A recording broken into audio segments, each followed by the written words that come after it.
Carol, welcome aboard to the show. Thank you so much for joining us here today. Thank you, Ari. Thank you for having me. You taught a course in Stanford and it was incredibly successful. And this is not just you or me saying it. I think there was an article in was it ABC? Keep me honest here. And the what everybody calls it, the actual name is something about feelings and emotions, but what everybody calls it is what? The students all call it Touchy Feely. Wonderful. So that means everybody calls it Touchy Feely. What is the before and after? What are the problems that you see, or what are the changes that happen in the students kind of before and after? What are the stories that you hear maybe years after from students? Well, by now, and even in the last 10, 15 years, the course has been around for many decades, preceded my arrival to Stanford. But when I arrived, we were teaching 3 sections of 36 students. And by the time I left, we were teaching 12 sections of 36 students, which is why I became known as the Queen of Touchy Feely. But so there's a lot of lore surrounding this course. Students specifically come to Stanford versus going to Harvard or Wharton or any of the other elite business schools to take this course because it's not taught anywhere else at an elite business school. Except now Chicago Booth, a former facilitator of mine, went and took it there. But before and after, to answer your question. So most students and participants in the exec ed version of this and participants in the version that I left Stanford and started my own nonprofit, and we teach this there. What people come into these programs with are preconceived ideas and notions about what it takes to be an effective leader, how I need to show up in order to be credible, what's going to result in you wanting to follow me if leadership is my area of interest.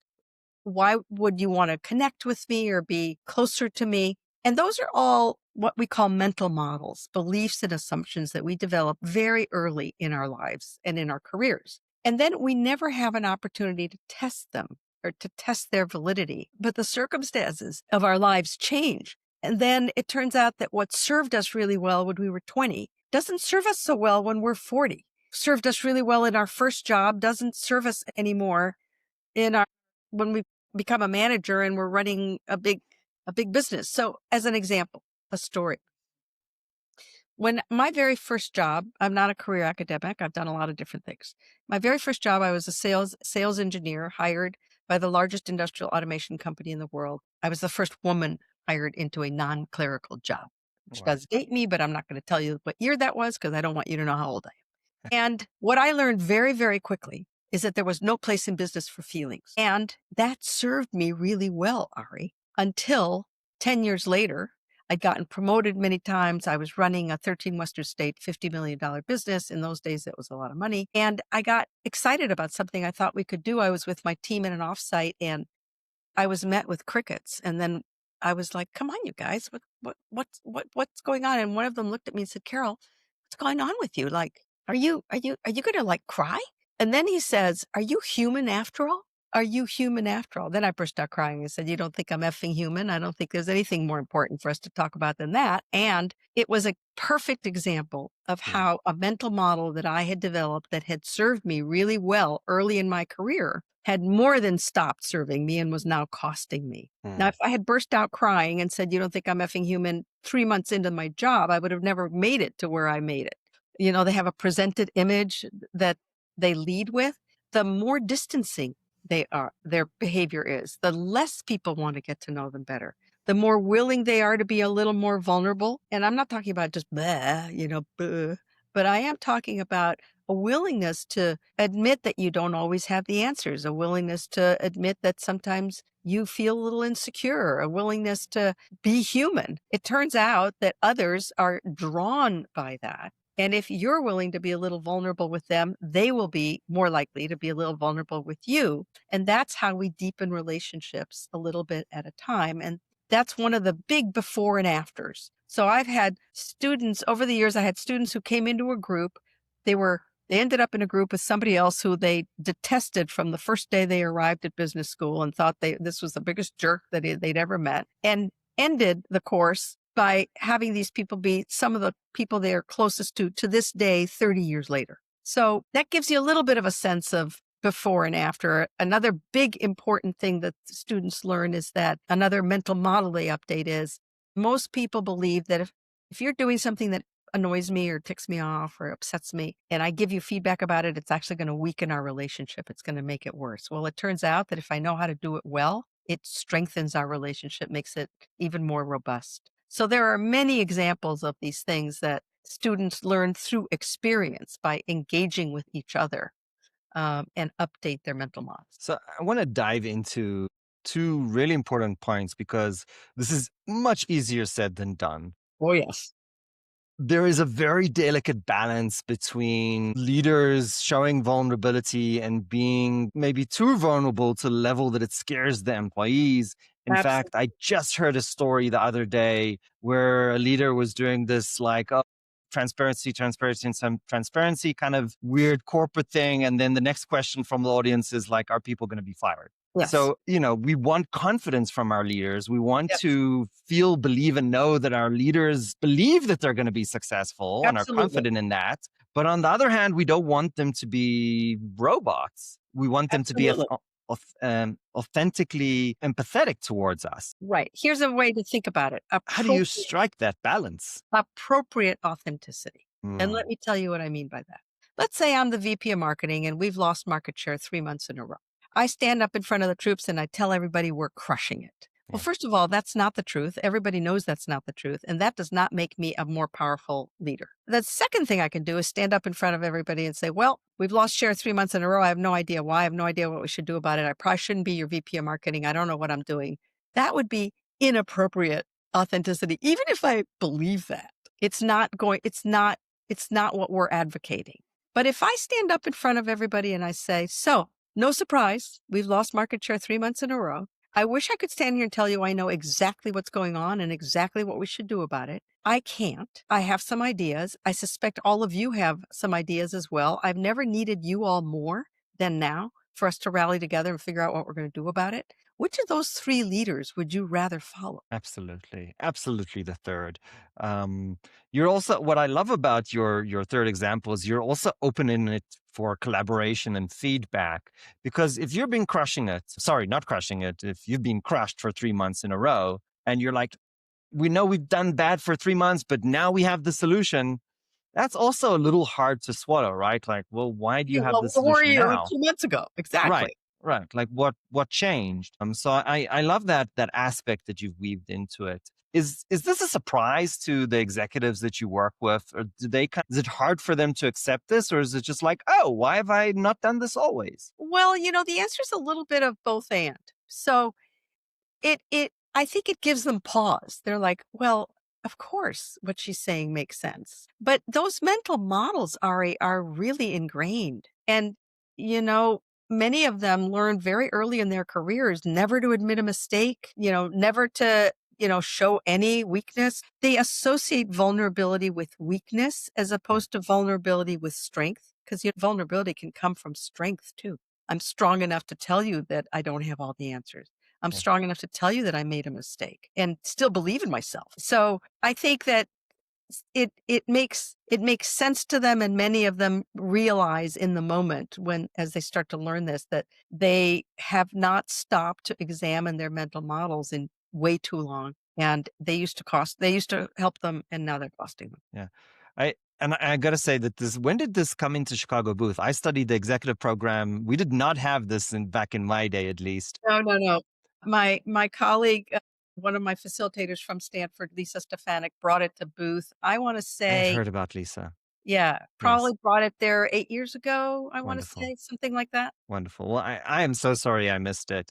Um, Not too we not too late. You know what you could do? Not too late. Yes, we're going to talk about the program we're running today too, which I'll tell the audience I'm going to apply to at some stage. So we'll talk about that as well. I think and entrepreneurship. We've got a lot of interesting topics in this show. So before we get to all that, there's a transition that once you kind of get it, okay, like my mental model has its limitations. Like I know that there's something else I need to be doing. That transition is difficult. Why Yeah. is that? What are the things that are kind of fighting against us from changing? Well, I think a number of different things. The first is you've got a lot of years of data that you're needing to overwrite. So, and you're not gonna overwrite it with one new piece of data. You're Right. going to need a lot of pieces of data to overwrite all the data that you're sitting with just all your past experience, which is why these programs are so powerful because you're immersed in a situation where you're getting new data, new fresh data constantly from different people, nonstop for in a really intense way for a whole retreat for a whole year in many cases. So that's the first thing to remember, that you're not going to suddenly on a dime abandon all your mental models and accept new ones. The other thing is that there are cultural elements, depending on what culture you are Yes. immersed in, both organizational and national culture, that can work against this. There are also some cultures are very gendered. So I think this has changed significantly, but there was a time when the only emotion that was okay for men to show was anger, as long as it was appropriately expressed, because anything else was squishy and cost you credibility, as opposed to, emotions are, and the reason it's called touchy feely, emphasis on the feely, not the touchy, is that emotions play this enormously important role in our ability to connect to other people. They're the basis of empathy. They're the basis of understanding each other. And yet when we're immersed in cultures that just don't allow for the expression of, much less feeling feelings, we're essentially leaving half of all of our communications in the parking lot. Think of it like music, treble and clef. I mean, treble and bass. You need both in order to have music that sounds reasonable. You have only one, it sounds weird. Well, it's the same thing with thoughts and feelings. They're both important elements of good, clear communication. And feelings are what give meaning to facts. If I tell you I went ziplining, interesting fact. You might make up a bunch of stories about me. True story. If I tell you I went ziplining and I was exhilarated, well, you've learned something different about me. Right. If I tell you the real story, which is that I went ziplining, I was terrified, but my family coerced me into going because I didn't want to be left behind. You've learned a whole lot more about me, haven't you? I'll say that there is some good news here as well. One research that I can refer to was actually around anorexia. And what this doctor found out that this kind of brain mental model mapping can actually be changed in less than 21, in at least 21 days. Yeah. So even if you have years and, this is just one piece of data, it doesn't mean that it's exactly 21 days for any kind of change we're trying to make. But the surprising thing is that it's less than a month. It's not years to change a mental model that we have. But what is really important is you need to persist in that new behavior kind of Correct. day in, day out, week after week. And if you change that behavior consistently, it will become, your new mental model, and it won't take years and it won't take months. It potentially That's can take that's as exactly much right. as just 1 month. So And I there's think a lot of other research that supports that behavioral change over 21 consistent days is what you need to get over the hump, so to speak. which to me is delightful because it shows that you can almost, a lot of people believe people can't change. To me, this research almost shows that you can be anybody that you want to be if you're willing to put in the work. And Absolutely. that's really the key difference here. You're really willing to put in the work. Um, I want to shift to a overlapping topic. We kind of talked about, how we present ourselves, how we bring ourselves in public. But there's lessons to be learned here on kind of communication, one-on-one, and maybe, if I may, go into kind of friends and partnerships, husband and wife. If you had to break it down, and I'm specifically referring to an article that I just loved that was also in, I think it was CNBC, you were talking about the different elements that make relationships successful. Yeah. If you have to give us kind of what are the 5 things you want to think about, what would they be? So start by thinking about relationships existing on a continuum. At one end of the continuum is contact and no connection. Those are your thousands of Facebook friends. They're not really your friends. At the other end of the continuum is what my co-author and I came to call exceptional relationships. That's why the book is called Connect, Building Exceptional Relationships. But along the way, along the continuum, there's robust and functional, because also at the end of contact and no connection is dysfunctional. So there are certain hallmarks of relationships as they've moved down this continuum. And there are skills attached to each of these hallmarks. So the first 3 hallmarks have to do with becoming more known to each other, allowing myself to be known, and therefore creating an invitation for you to become more known and for us to trust each other, that our disclosures won't be used against us. The second three hallmarks have to do with being honest with each other. So if you're doing something that's ticking me off, instead of burying it, not saying anything, actually saying something because it's hurting us, our relationship. Being honest with each other, dealing with conflict productively, and being invested in each other's growth. Let me stop you there for on the giving feedback on honesty part. I want to dive into that one for a Yeah. moment. Is it all about the person giving the feedback that it's only the person that's giving the feedback, they just need to give it? Or is there something there double sided? Well, it's called an exchange. Feedback by definition should, good feedback is going to be an exchange. So I have data on on how your behavior is impacting me. And I also have a motive for wanting to tell you that, an intent. So you interrupted me 5 times at that last meeting. And this is the third meeting in a row where you've interrupted me repeatedly. And I'm feeling more and more irritated. And I'm telling you this because you started the meeting by saying you wanted to hear from everybody. And when I feel irritated like this, I stop contributing. So if you want to hear from me, then please allow me to finish when I'm speaking. And is there something I'm doing that is making it hard for you to wait until I'm finished? So own your piece of how you might be contributing to the dynamic. It's called the course, by the way, is called interpersonal dynamics. That's the thing that nobody ever remembers, but it's called interpersonal for a reason. We both have something to do with the outcome. So Brilliant. feedback, back to your question, if I have feedback for you, it's in service of our relationship. It's in service of you because I care about you. In fact, a lot of people will say, it's not worth it. And I often say, take the word it and substitute it for I, Hmm. you, or we. I'm not worth it. You're not worth it. We're not worth it. And then ask yourself again whether it's worth giving the person feedback. Let me push back again because this is the most common thing I hear from executives. Yep. Giving, it's not worth it, right? Giving that feedback may harm the relationship and they don't want to take that risk. Yes. What is the problem here? Is it that we're just not giving feedback correctly and then we're incurring that risk? Or is the risk non existent? Like, what is the issue with perception of risk around Well, feedback? it's a wonderful question, Ari. And I'm not going to say that there is 100% guarantee every time that Hmm. if you learn how to give feedback more effectively, there will be zero risk. Right. There's always going to be a little bit of risk, but you can significantly decrease the risk by doing it in a way that is much more likely to shift the probabilities of a good outcome. And that's why there's a very central part of the courses and programs, and a central part of the book is in how to give effective feedback, which once you learn how to do, you also learn to become a much better receiver of feedback using the model, because other people don't know the model. So they're going to give you feedback really poorly, and it's going to be very easy for you to get defensive. And instead of getting defensive, you can actually use the model to say, so I hear I'm doing something that's upsetting you. Help me understand what it is that I'm doing, because the behavioral specificity is one of the keys, as opposed to you don't care about me, which there's no behavior in there, and it doesn't have a single, I feel that you're not a team player, doesn't have a single feeling word in it.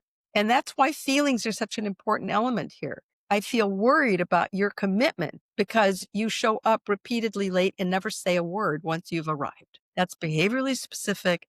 The model we use is called the model of the net, which is a little long to explain to you, but anybody can read about it or look it up. You can go to Carole Robin AI and ask Carole Robin AI about the net model, and she'll tell you for free. And your question is really a good one and a really central one, which is the problem for most people is that they've been on the receiving end, the giving end, or the witnessing end of a feedback exchange that has gone terribly awry. And so they've overlearned. So, a cat doesn't sit on a hot stove twice. Yep. It never sits on a cold stove again either.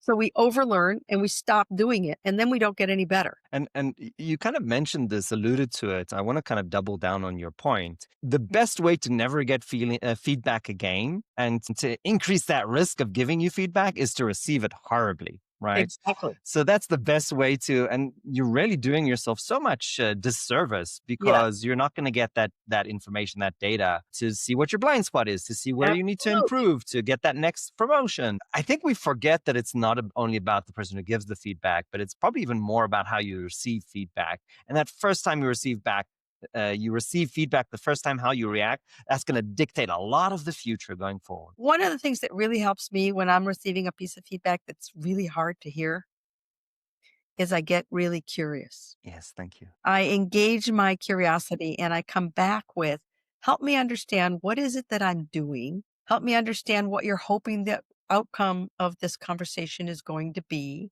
I invite more exploration of what's going on. And 9 times out of 10, I get clearer for sure, and sometimes pretty clear about what behaviors I'm engaging in that are resulting in this person being unhappy with something about what I'm doing. And The, then the purpose, by the way, of a constructive feedback exchange is to move into problem solving, not to change the other person. So what shall we do about it? there's so much brilliance in this. So first of all, curiosity. If you are ever in a problematic situation, just remember that one word, curiosity. Absolutely. How am I curious here instead of, and it's really hard not to get angry, offended, to think about, oh, is my job at risk? Like, am I on a PIP? Like, it's really hard to do that. But I'll make an argument and tell me if you agree. The way that you respond in that point can actually determine if you're on a PIP, if you're going to be fired, or if you're Absolutely. going to be successful. And if you respond with curiosity and move to problem solving, and I want to hear more about that in a moment, that can actually be the huge difference. Absolutely. And in fact, when you respond with curiosity, what you signal to the other person is that what they're saying is of value to you Yes. rather than dismissing them. Um, and what an example of moving into problem solving is somebody's arrived late to multiple meetings. So instead of saying, I feel that you don't care, which is not a feeling and which is really an attribution because you don't know whether they care or not unless they've said, I don't care. Well, it's worse. You're telling them how they feel. Yeah, exactly. That's about as bad as it gets. You can start by saying, so you've arrived late three meetings in a row. I'm concerned about that. I'm annoyed that you're late. And I'm wondering what is going on that is making it hard for you to be on time so that you don't automatically assume that they don't care. Very few people, Ari, get up in the morning, look in the mirror and say, how can I be a bigger jerk today, a less good employee today than I was yesterday? I mean, most people are well intentioned, but we don't treat them that way. So, help me understand what's going on. And the reason I'm bringing this up is that I'm concerned and I don't want to make up any stories about whether or not you're Right. committed. Right. So now you tell me that, that your school changed the drop off time and, you have to drop off your kids and you can never be on time for the 9 o'clock start of the meeting. And then I could say, well, can you be here by 9:15? Yes. All right. So we'll move the meeting time start to 9:15. That's what I mean by, but you've got to create an incentive to move into the problem solving conversation. I think that, the other thing that I've experienced is that as executives, we need to say the following sentence. You don't know, to the other executive that's discussing the problem, you don't know what's happening with that person. Like, Exactly. we need to stop for a moment, especially so if an employee is, consistently poor performing over the years, that's one thing. But I think what's really interesting is if there's a change of behavior.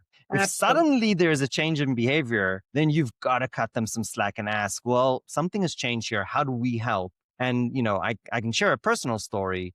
When my wife got pregnant and she did her travel, she was in she still is in pharmaceuticals. She was traveling. They went and they got her this amazing product, which basically allows you to ship overnight breast milk. It's called Stork. And the impact on that small gesture where they came and asked her, how can we help? Right? Oh, We can see that you're stressed.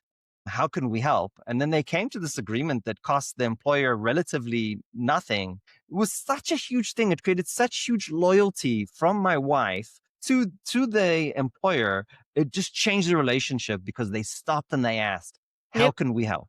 Great example. It's a fantastic example.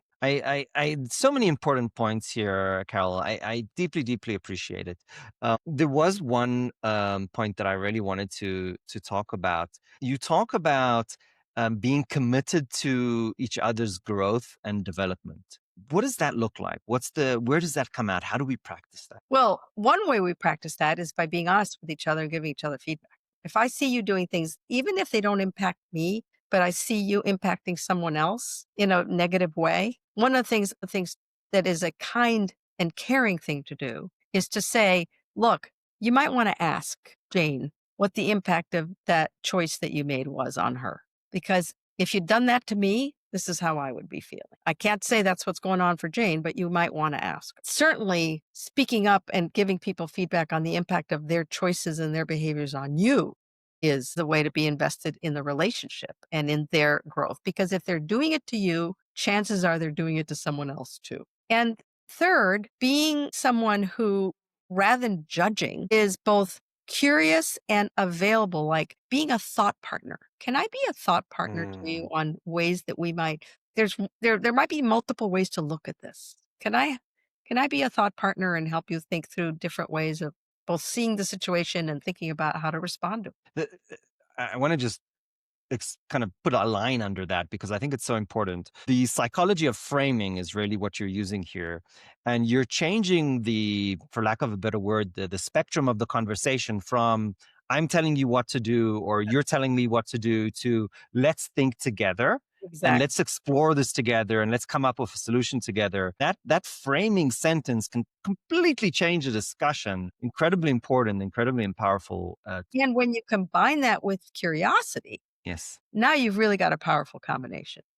You know, absolutely. it's asking somebody what would be most helpful to you right now, and would you like some thought partnership? What's interesting, I think sometimes people forget, they're not only framing the other person in the conversation, they're also framing themselves into curiosity. Absolutely. And that's the power Absolutely. of that tactic. Brilliant. I'm just throwing problems at you today. Another thing that I see in the corporate world is this disconnect between responsibility on kind of development.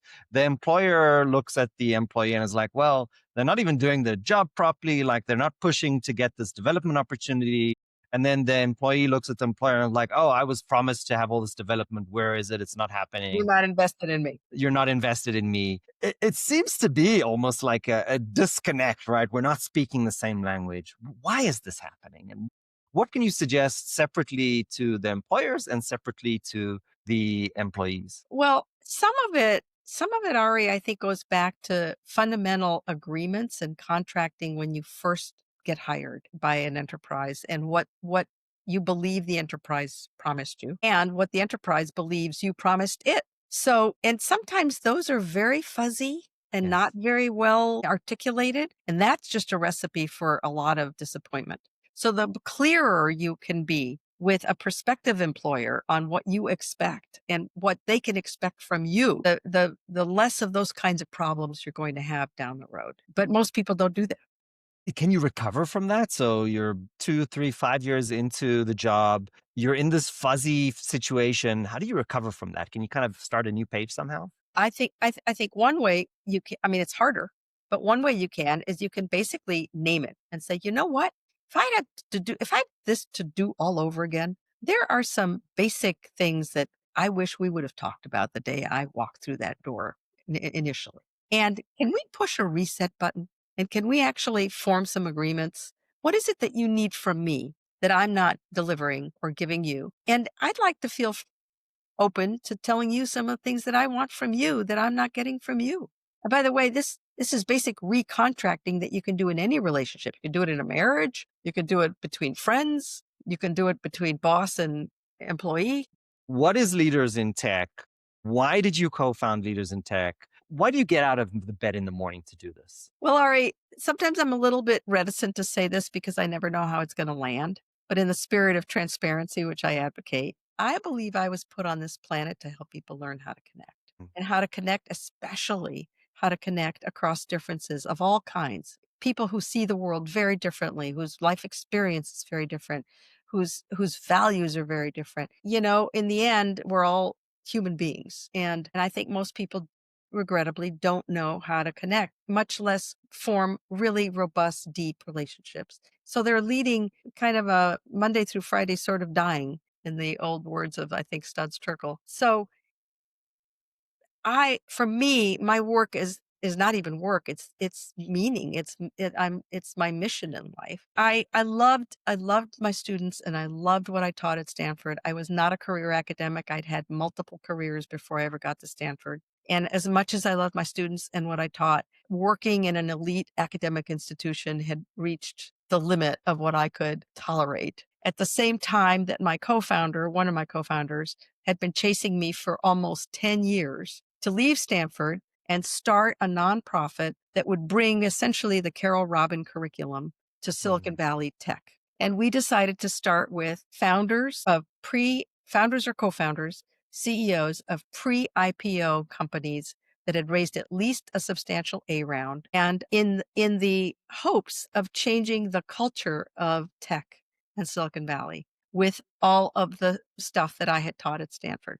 We just to give you a sense of how we've done, we sent out a couple dozen emails to VCs and people we knew in the tech world, asking them to nominate CEO founders in January of 2018. 2 weeks later, we had 380 nominees for our wow. initial cohort of 12. We are about to launch our 11th cohort of 96. So, and that is just the fellows program, the CEO founders fellows program. We now have programs for the people who work for the fellow founders. We have programs for the VCs. We have programs for executives in big companies who are not founders. So it's just taken off beyond my wildest dreams. And it's essentially, you have to be nominated by virtue of having met me and been on your show.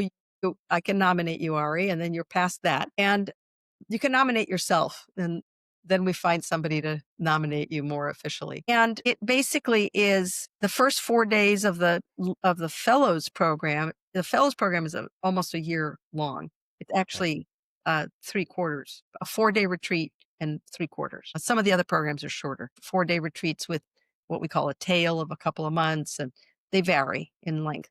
But they basically, what they all have in common is that they start out with what feels like Touchy Feely on steroids, which is, the Stanford Touchy Feely experience, big immersion, and then a lot of the rest of the Carole Robin curriculum, because in addition to Touchy Feely, I taught high performance leadership, I taught leadership coaching and mentoring, I taught taking stock and moving forward. So I taught multiple things over the years that we've brought into the fold. And I'll say that I got the nomination slash recommendation from a friend at University of Chicago, and he couldn't recommend the program more. Was really excited about it. He went through the program and just loved it. So I'll pass on his recommendation to all Thank of the you. audience listening. Thank you. We do have one. This is the last question. It's a difficult one because it's a very personal one. If you had to go back to the most difficult point in your life, whether it's 2 years ago or 20 years ago, what advice would you give yourself? Well, the most difficult point in my life was when I was 27 years old and had gotten married at 20, and my then husband walked through the door and told me he no longer wanted to be married. And I had never failed at anything. And I considered that like the biggest failure possible. I had failed at the most important thing, my marriage. Never mind that, he was the one that wanted out of the marriage. I took it as a personal failure. And what I have often told myself and what I would tell myself again is A, you will get through this. And B, you will be stronger for it. Even though that will be really hard to believe and hang on to, maybe for quite a while. And human beings are amazingly resilient. We are a resilient species. Carol, what a delight. Thank you so much for joining the show today. This has been so much fun. I Well, appreciate thank you. you. Right back at you. It's been fantastic.